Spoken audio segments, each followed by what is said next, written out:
नमस्कार, राम राम।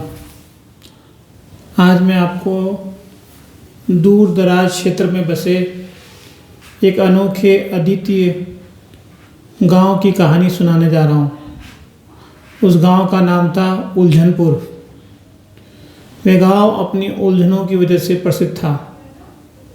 उस गांव के लोग उलझनों में जीवन जीना, उलझनों में रहना पसंद करते थे।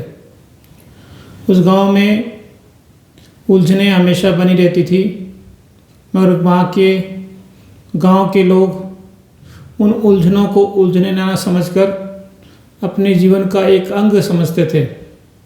ये गांव वालों की विशेषता ही थी कि वे अपनी उलझनों को उलझने नहीं मानते थे और उन उलझनों को सुलझाने की बजाय और उलझाने में माहिर थे। एक बार की बात है कि गांव में रेडियो टूट गया। गांव का एकमात्र रेडियो टूट गया तो गांव के मुखिया ने कहा कि मैं गांव में वाईफाई सुविधा ला के दूंगा, पूरे गांव को वाईफाई बना दूंगा। गांव वाले खूब हंसे कि जिस गांव में लाइट नहीं, वहाँ पर वाईफाई की बातें हो रही थी। एक बच्चा तो ऐसे बोला कि हमें मोबाइल के टावर पकड़ने के लिए छत पर जाना होता है, क्या वाईफाई के टावर पकड़ने के लिए क्या हम पतंग के साथ उड़ना होगा। ऐसी कई बातें गांव के लोगों ने रखी, मगर गांव के मुखिया ने कहा कि हम इस गांव को वाईफाई जोन बना के रहेंगे और ये हमारी दृढ़ प्रतिज्ञा है। सालों बाद, बरसों बाद उस गांव में वाईफाई सुविधा चालू हुई, वाईफाई के टावर लगे। लोग ये बात सुनकर बड़े खुश हुए। अखबार की सुर्खियों में ये बात छपी कि उलझनपुर गांव में वाईफाई शुरू हो गया है।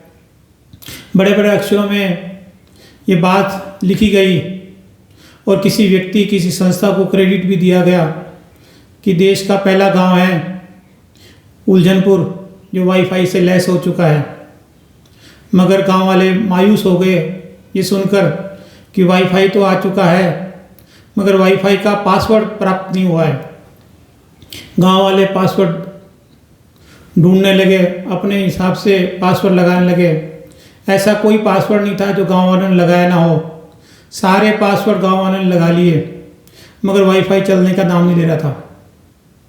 10-15 साल बाद वाईफाई प्राप्त हुआ गांव वालों को, और जैसे ही वाईफाई का पासवर्ड प्राप्त हुआ, गांव की वाईफाई को चलने के लिए जो सॉफ्टवेयर था वो खराब हो गया।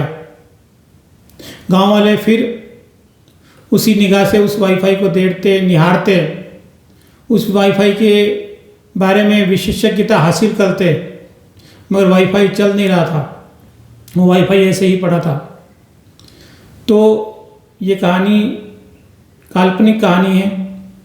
ये कहानी बताती है कि उलझनें कैसे उलझती रहती है और हम उन उलझनों के शिकार होते रहते हैं।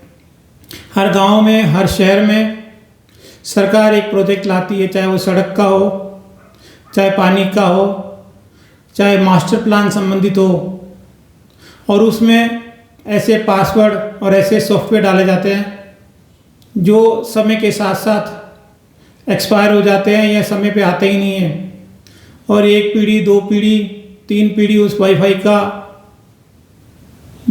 इंतजार ही करती रह जाती है। वह गांव उलझनपुर 10वीं सदी में जी रहा था, मगर बातें वहाँ पर, प्लानिंग वहाँ पर, चर्चाएं वहाँ पर 2020 की, 2025 की, 2030 की हो रही थी। उलझनपुर गांव अपनी इन्हीं विशेषताओं की वजह से पूरे विश्व में प्रसिद्ध था। ऐसा नहीं था कि उलझनपुर में सिर्फ प्रोजेक्ट पर बात ही होती थी। उलझनपुर के अपने नियम थे, अपने कानून थे। उन कानूनों के तहत उलझनपुर गांव अपनी समृद्धि को प्राप्त कर रहा था। उलझनपुर गांव में सबसे बड़ा कानून था प्रेस वार्ता कानून। इस कानून के तहत बड़े बड़े शब्दों का इस्तेमाल करने पर रोक थी, जैसे होटल, पार्किंग, स्विमिंग पूल जैसे शब्द इस्तेमाल नहीं किए जा सकते थे। हाँ, गरीबी, बेरोजगारी इत्यादि शब्दों को प्राइम टाइम में जगह दी जाती थी।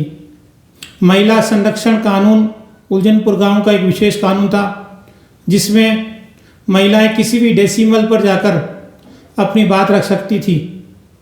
पशु प्रेम कानून, इस कानून के तहत आप पशुओं से प्यार भी करेंगे मगर उनको घर पे न रखकर सड़कों पर छोड़ देंगे, और उस पशुओं के बारे में या पशुओं पर बात करना भी गुनाह था।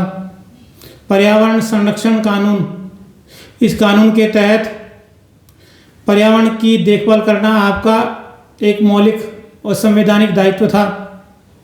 पेड़ पौधे लगाने के लिए आपको प्रोत्साहित किया जाता था और इन्हीं पेड़ पौधों से आपके किलों की किलाबंदी की जाती थी। ऐसे अजीबोगरीब कानून उलझनपुर पर लागू थे। तो ऐसे उलझनपुर कई हैं, आपने भी उलझनपुर जैसे कई गांव देखे होंगे। इस कहानी से हमें यही प्रेरणा मिलती है कि इस उलझनपुर वाले गांव में सुलझनपुर वाले कुछ व्यक्ति होते हैं, मगर फिर वो भी उलझनपुर वाले ही बनकर रह जाते हैं। तो आपने मेरी कहानी को बड़े प्यार से सुना। इस कहानी को अधिक से अधिक शेयर कीजिए। धन्यवाद। राम राम।